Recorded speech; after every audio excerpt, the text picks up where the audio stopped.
Welcome to Alert Tales, where we dive deep into the most gripping stories of real-life experiences. If you love tales that evoke emotion, spark conversation, and connect us all, you're in the right place.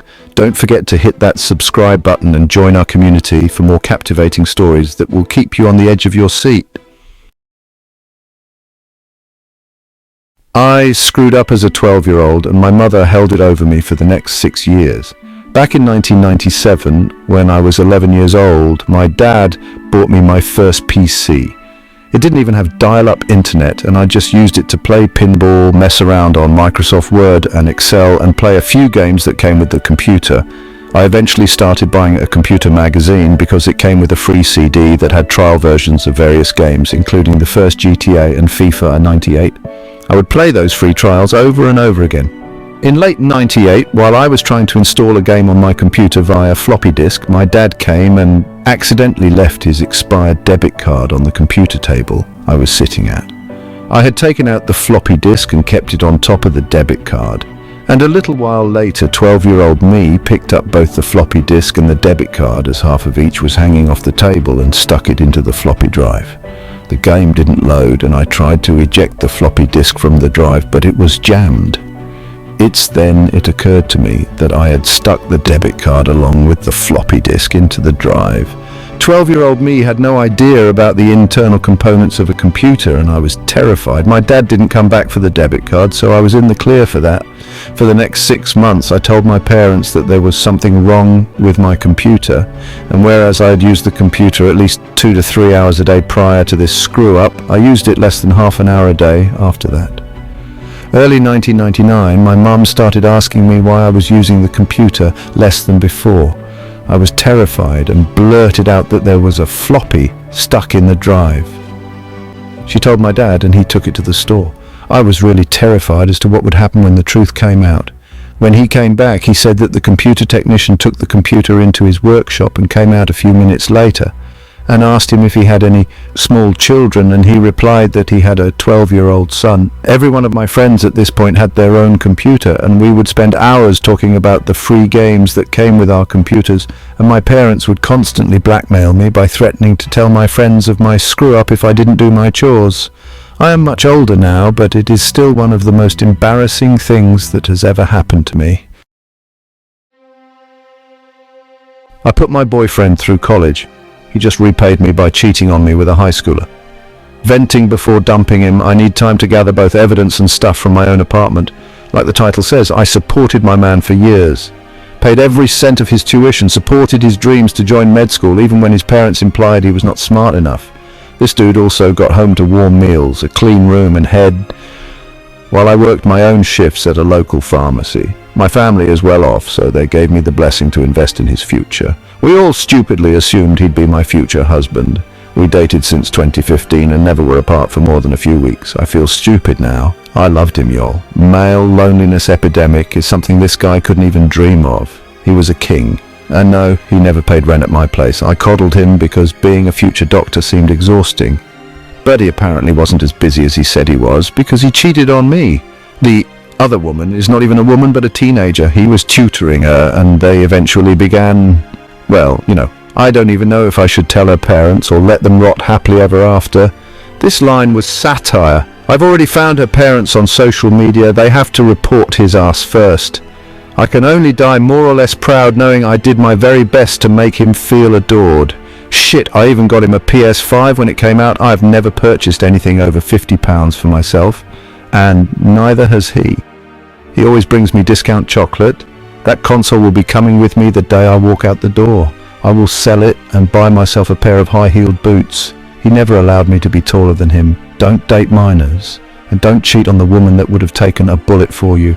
I will never, ever love again. Not the way I loved this damn groomer. Edit, she was born in 2009. He was born in 1996. I'm turning off notifications since I already vented like intended. As a pharmacist, I have sold birth control to teenagers with adult boyfriends before.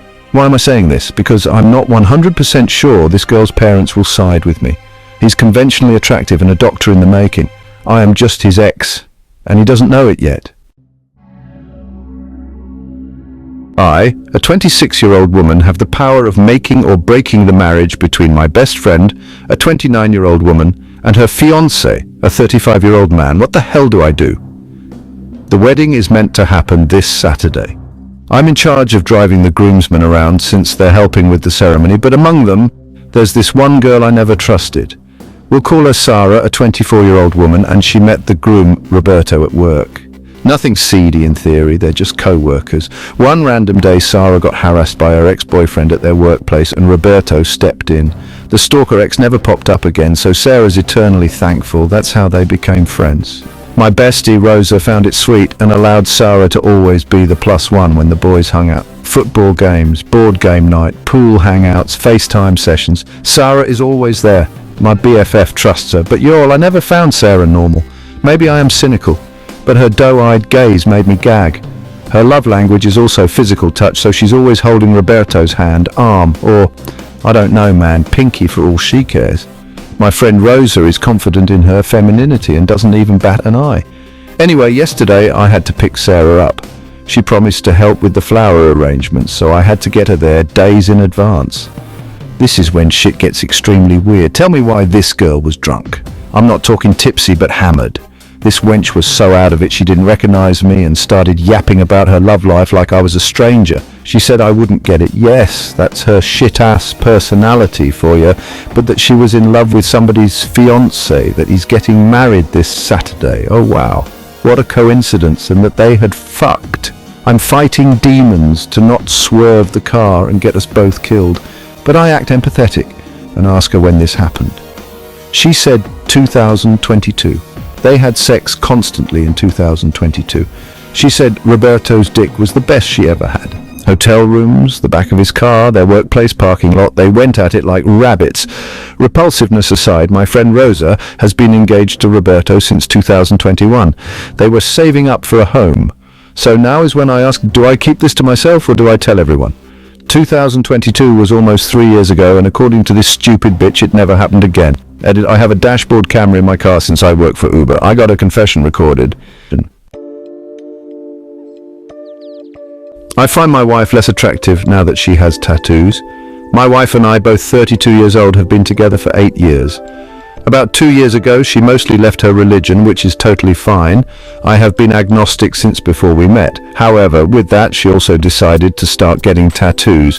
She now has one on each forearm, a large one on her hip and upper thigh, and one down her sternum that goes under both breasts. Prior to 2 years ago, she had never mentioned wanting or liking tattoos.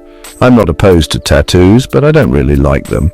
Similar to me not liking most country music, but I understand others like it and certainly won't say no one should listen to it. I find them not attractive at best and unattractive at worst if they are poorly done or just a bad design. Hers are done decent enough, but are also a bit unoriginal. She found the designs for all of them on Instagram or Pinterest. I'm not saying that I find her unattractive or that I love her any less, but I do find her a little less attractive with them. I view it similarly to how she doesn't think Hawaiian shirts are an attractive look on me. I wear one for my work's monthly Hawaiian shirt Friday. A silly thing we do to have a little fun at the office. It's just not a look that she likes. Using that example, it is like if I had a permanent Hawaiian shirt that I couldn't take off, it wouldn't matter how well done the design on the shirt is, she still finds the style not attractive.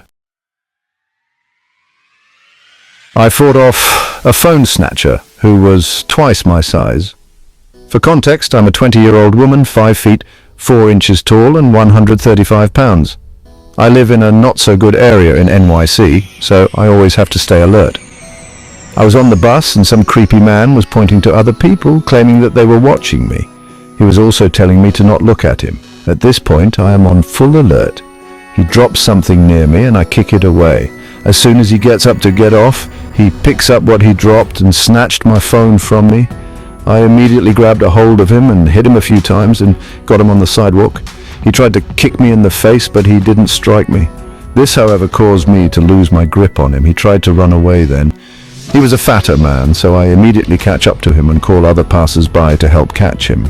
He then informs me that he had dropped my phone when I tackled him, but I wasn't buying it. I had or dragged him back to where my phone was. All the while, he kept trying to free himself from my grip. We walked back to the area, And there I see my phone right on the floor. Needless to say, I freaking won. I'm not sure if this is an appropriate place to post this, but I felt the need to share my victory with others.